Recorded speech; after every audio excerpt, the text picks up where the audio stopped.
Hello, welcome, and welcome back to Heretic Owl Tarot. My name is Liz, and I will be guiding you on this journey. So, it's April.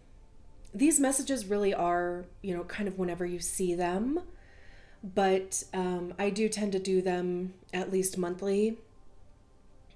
So this month we're using the Work Your Light Oracle deck, and then we're using the Wandering Moon Tarot for additional information. We'll get an Oracle card for the overall vibe, and then of course pull 6 tarot cards and see what the vibe is. I have my little bowl here of all of the zodiac, all of the human design profile numbers. I'm just going to pick one. We have the 6-2. All right. So, if you've seen these readings before, ever, I usually have... I am really trying to not say so often, but it's like it is such a habit. I almost just said it again. I don't know. Anyway, so I usually have some sort of content that goes over your profile, just a blurb or paragraph or something that gives a perspective on your profile. Okay, we're not there yet. Okay. And I do have that. This time, I just don't have it available to read to you because it's an article. It's not even really that long. But there I go again. Okay, I'm just gonna stop thinking about it because.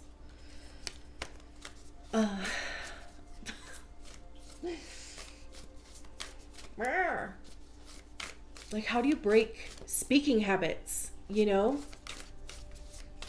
So, so is another one. Like is another one. Do you have that too? Okay.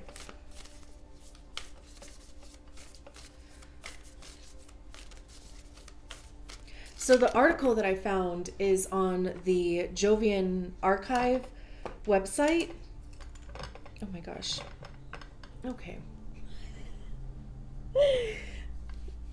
We'll get it together over here, guys. Maybe.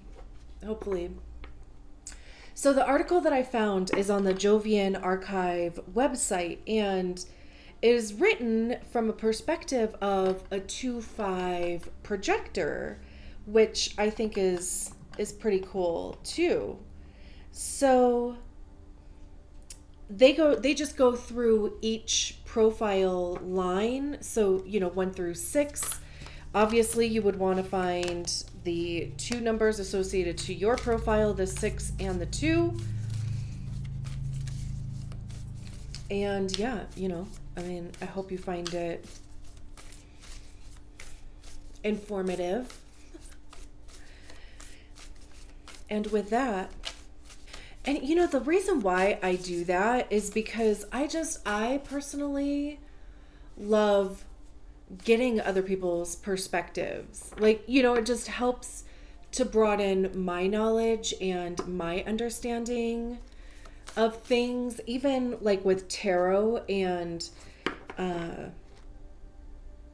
the oracle cards and stuff. I always have the book. If there's one that came with it, I always have the book for the tarot deck that I'm using because, like I said, I love reading about other people's perspectives. And obviously, I know what each tarot card means. But sometimes, there's just a nugget of gold to be found pertaining to whatever the message is. So now we're ready. Now we are ready for an oracle card. Let's get an oracle. There we go. It was just waiting for me to get ready. So this says,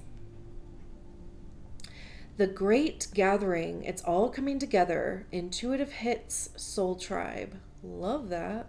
That's such a pretty card too. All right, let's get the rest of your tarot cards out, and then of course we will talk about that. This also gives me an opportunity to like stare at that card for a while. Just get connected to it. So we have the Eight of Moons, or the Eight of Cups.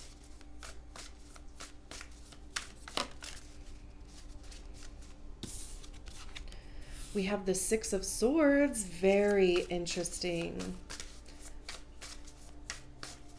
Two cards that talk about leaving behind something. One is emotional, one is mental. We have the Five of Cups. This is interesting. Very interesting. Three more. We have the Eight of Swords, 8, 8. Page of Cups. One more.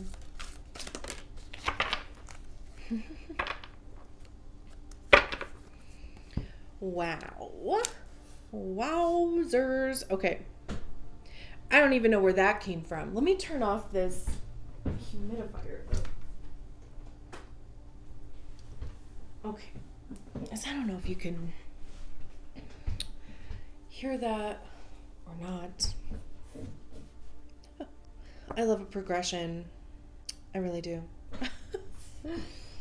We have the Knight of Cups, the Wheel of Fortune at the bottom of the deck, Eight of Wands. There's another 8. Who are we missing? 8 of Pentacles.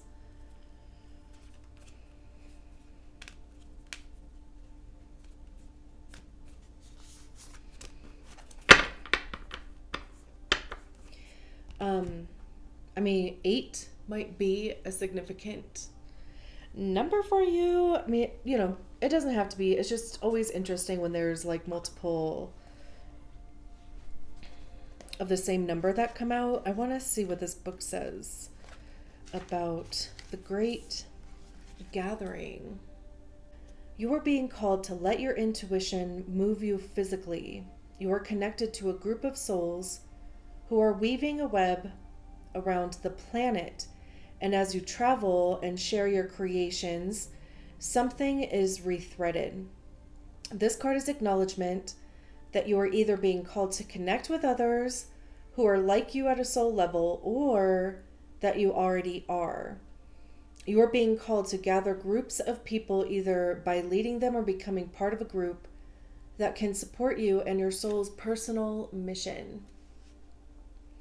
You are part of a group of souls who agreed to be here at this time in history to heal yourself, your ancestral line, and the planet, to raise consciousness so that we can continue to call this magnificent place home for eras to come. One of many consciously choosing to devote your life to something greater than yourself. It's time to call in your tribe by sharing your soul's voice and letting yourself be seen. When you share what is real and true to you, and you share the medicine that you most need, those who are like you will gather around you. You are your tribe. They are just like you. And just as you are longing and searching for them, they are longing and searching for you too. Well, that rhymed at the end. My eye keeps going to these mountains here because it reminds me of the mountains that you would find in Utah or Nevada, New Mexico even, a little bit. So I halfway wonder, you know, and those places are pretty deserty, right? So I halfway wonder if there's, you know, kind of something going on there, or if there's an opportunity for like a retreat there, or a job. I mean, Sedona is a bit like that. And I just mean in the sense that there's no foliage on these mountains. Like in Colorado, where I am, there's trees that cover the mountains out here, right? And like even driving from New Mexico to Colorado, you know exactly when you are in Colorado because all of a sudden, and it's literally almost at like the state line, it's really kind of funny, but all of a sudden, the mountains that you're driving through are covered in trees and they're green. But as soon as you get into New Mexico, they are bare. They're like literal just rocks. So, and again, even driving from Colorado to Vegas, like in Nevada, you go through Utah, you go through a little bit of Arizona. I've made that trip many a times. I'm originally from Las Vegas, so like my parents are still out there. So usually I drive out there when I go, so I can drag my dog along too. But anyway, I just, that's catching my eye. And especially with all of these people, it says the Great Gathering, it's all coming together, Soul Tribe. Like I just start thinking of, like I said, like retreats or something along those lines. And of course, that can be anything, I mean, it could be a yoga retreat, it could be a healing retreat, it could be a work retreat, a birthday weekend, a move. Because, like I said, there's literally 4 cards out here that are talking about some level of release. It feels like to me it felt this way, like as I was shuffling the cards too. It's like there may be something that like is not I keep wanting to say available to you yet. That's coming from my mind. That's not even coming from my body. Like, but it's like there's something that you either haven't seen yet or are not allowing yourself to see. And that could be because you're looking through your mind, which is probably why I even mentioned that. So we start with the Eight of Cups here. And the Eight of Cups is recognizing when it is time to leave something behind. And like I said, cups have to do with emotions. It's our emotional body, heart chakra, what makes us feel good, what doesn't. And the Eight of Cups is making the decision that they are going to move towards the Nine of Cups, which is wish fulfillment. They went from the Seven of Cups, which is, reviewing all of the options, seeing how you feel about the options of possibilities around you, also in a space of needing to make a decision. And then the Eight of Cups is that decision. And also, there's 3 arrows on this sign here. So you could be deciding on 3 different options, 3 different paths. I mean, 2 of the arrows are pointing in the same direction. So, there might be more than one thing available and one option. But whatever it is, it's like you want to choose the thing that is going to bring you the most fulfillment. And like I said, right, I mean, the Eight of Cups then goes on to the Nine of Cups. The Nine of Cups is wish fulfillment, like your dreams coming true, right? The Eight of Cups is also recognizing that the energy of the thing or the things in those 8 cups, because they're not even carrying one of the cups with them traditionally in the tarot. They've left all 8 cups behind, which tells me that the energy that was available in each one of those cups has been used. It's served its purpose, and the person is recognizing that it's time to move forward, leave those things behind, because they're no longer serving you. They're no longer making you feel good. They're no longer hitting the same, right?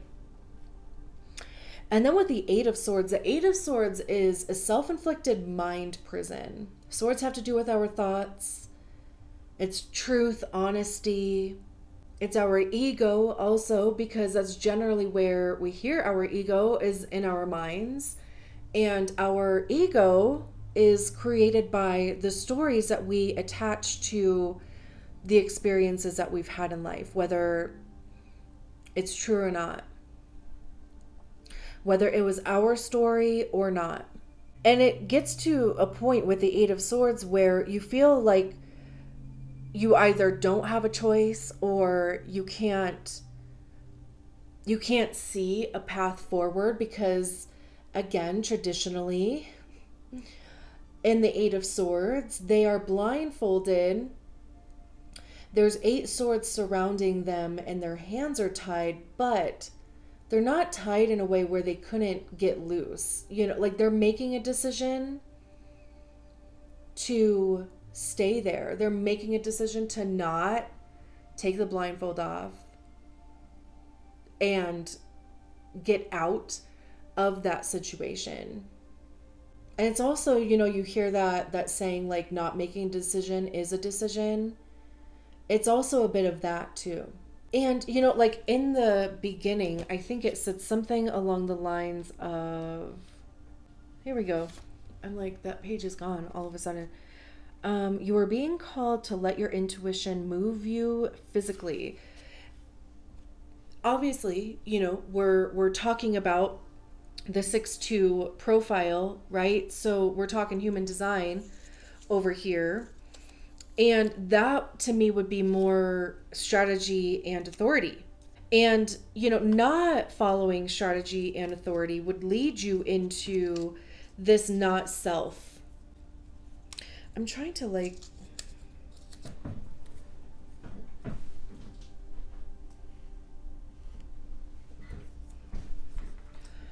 I'm actually doing? I'm just going to be honest with you guys. Through this whole reading, I started to second guess myself. Like I was going to say something about, the 6-2 profile. And then I started second guessing myself. Like, was it actually the 6-2 profile? Because I didn't want to look dumb or say the wrong thing. Again, right? I mean, this is all like coming from the head space. And in the realm of human design, we're not meant to be up in there very much, regardless of if your head center is defined or not. But we don't make decisions from the head space. And if we are, which is the swords, right? If we are, that's when we fall into the not self theme of our type. Because then it's coming from a place of conditioning, and our strategy and authority, the purpose of it, the beauty, the gift of it is to help us enter into the experiences that are quote unquote correct for us, whether it makes sense to us or not, whether it's something that we thought we would do or not. So you would want to take a look, of course, at your strategy and authority, get comfy with that, experiment with that a bit, right? Because, so again, right, like your strategy and authority helps you enter into the correct experiences for you. And then your profile is how you interact with the energies and the people of that experience. And then, 8 has, which is kind of funny because 6 and 2 is 8, right? I mean, if you add them together. But that might be reaching, whatever, it just came to mind. But, 8 is also the infinity symbol. So it talks about the infinite availability, possibility of energy, right? And it's kind of like, what are you putting your energy into? Are you like stuck in indecision? Is it like, intuitively you know you're ready to move forward in whatever aspect of your life, but then, your headspace kicks in and all of these what ifs, what aboutisms, all of the self-sabotagey stuff, the things that just kind of keep us not moving forward. And what's awesome is that we have the Six of Swords next. So the energy is available to certainly move forward. I also love how on this depiction there's literally a figure that's walking away. And the right side of the card is the future.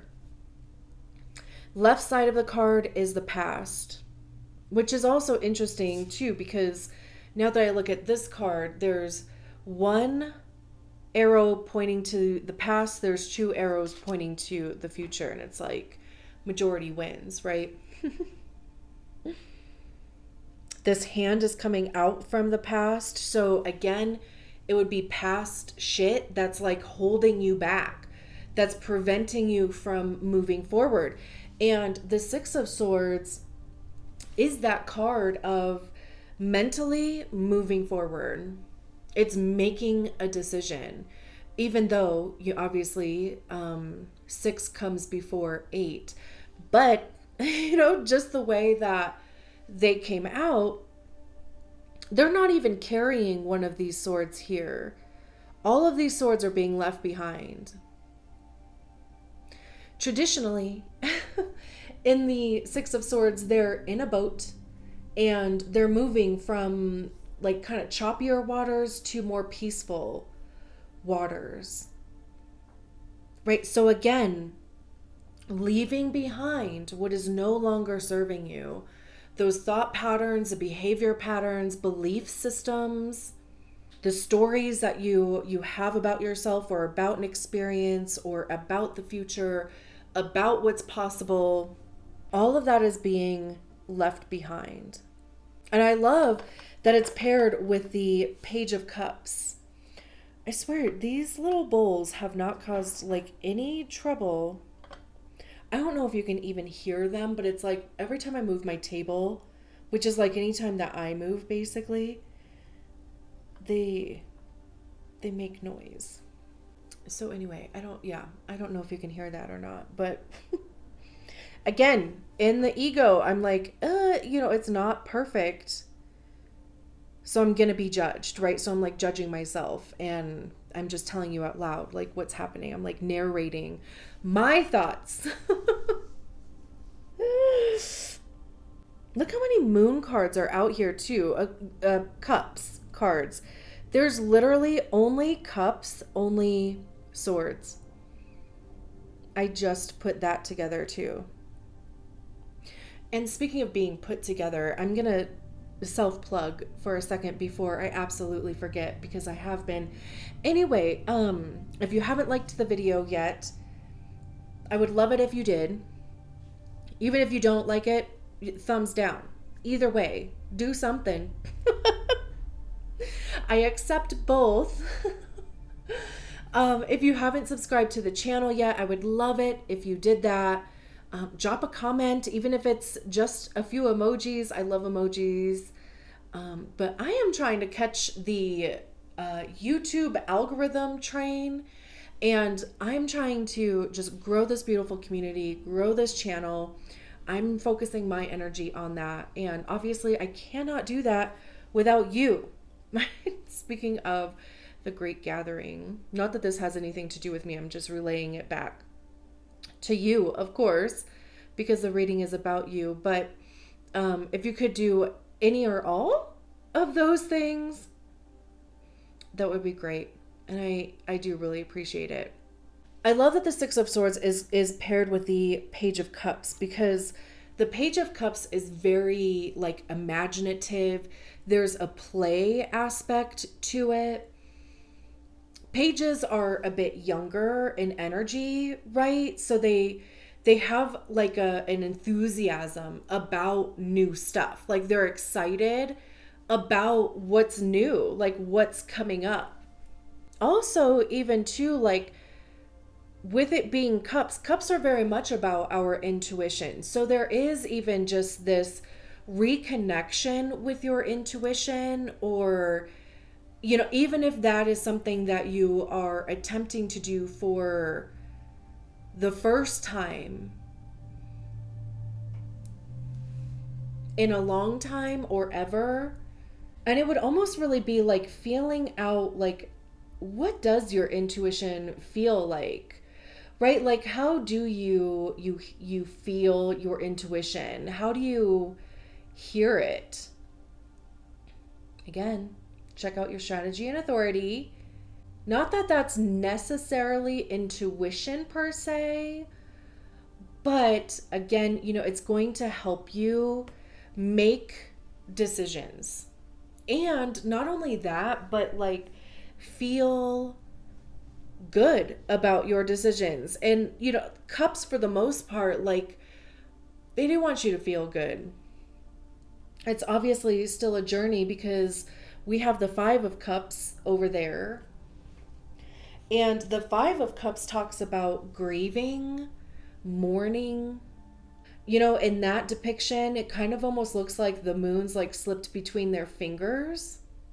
And again, it could even just be because, like I was saying over here, right? It's like leaving behind a thought process, leaving behind a behavior pattern, a belief system, whatever it is in these swords, right?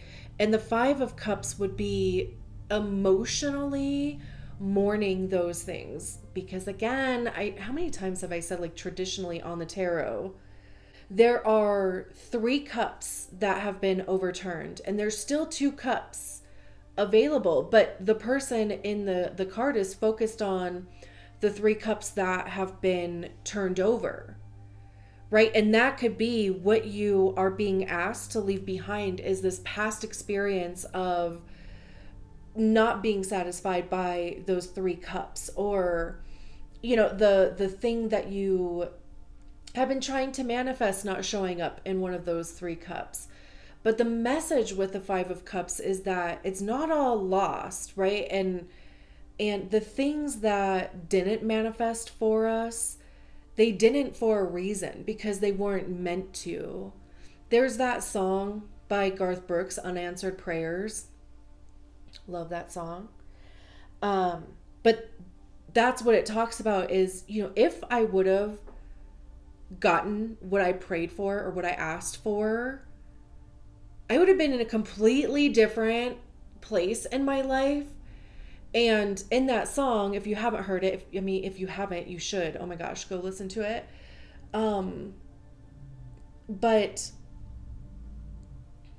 since he didn't get what he asked for, what he prayed for, he got something better, right? So it's like, sure, of course, mourning something, going through that process of recognizing that something is lost, or, is not working for you, or whatever the case may be. That's very much part of the process. However, it's paired with the Knight of Cups, which is the knight in shining armor of the tarot. Like, this is somebody who is showing up to offer you the cup.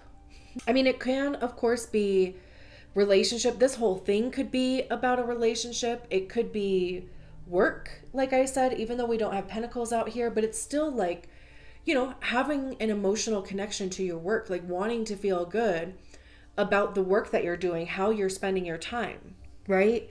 And the Knight of Cups is coming in. And I love that it's even at the end of the reading too. There's this whole journey of releasing. And then there's this Knight of Cups at the end that basically gives you hope. And that could be too, like where this great gathering, it's all coming together. This is that coming together. Whatever it is, like, again, right? It could be work. It could be a relationship. It could be a friend group. It could be, just meeting a network or community of people where you all have a lot of the same interests. The Wheel of Fortune, love this because this is the wheel turning. I don't care where it shows up, it's always a good card for me. It's about your luck changing, fortune, right? I mean, like being the center of attention. Things start to move forward. Finally, because it doesn't really seem like there's a feeling that they have been. And we have the Eight of Wands, who is literally the card of moving forward and quickly. The wands have to do with communication. It's fire. So, there's a lot of mental and emotional stuff going on here. Both of these cards are fire. I think the Wheel of Fortune is Jupiter, which is Sagittarius. Jupiter's been in Aries for a while. That's going to be changing signs in May and going into Taurus. If you have any, significant placements in those areas, you can even just look at what houses Aries and Taurus are for you. But again, right? So wands have to do with action, communication, creativity, passion. Like, how are we communicating our creativity and passion? What actions are we taking on those things? It's also information, whether you're giving information or getting it, because that's what we get by like trying things. We discover what works, what doesn't, what do we like, what don't we like, right? I mean, this could be communication out of nowhere. The Two of Wands, planning for the future.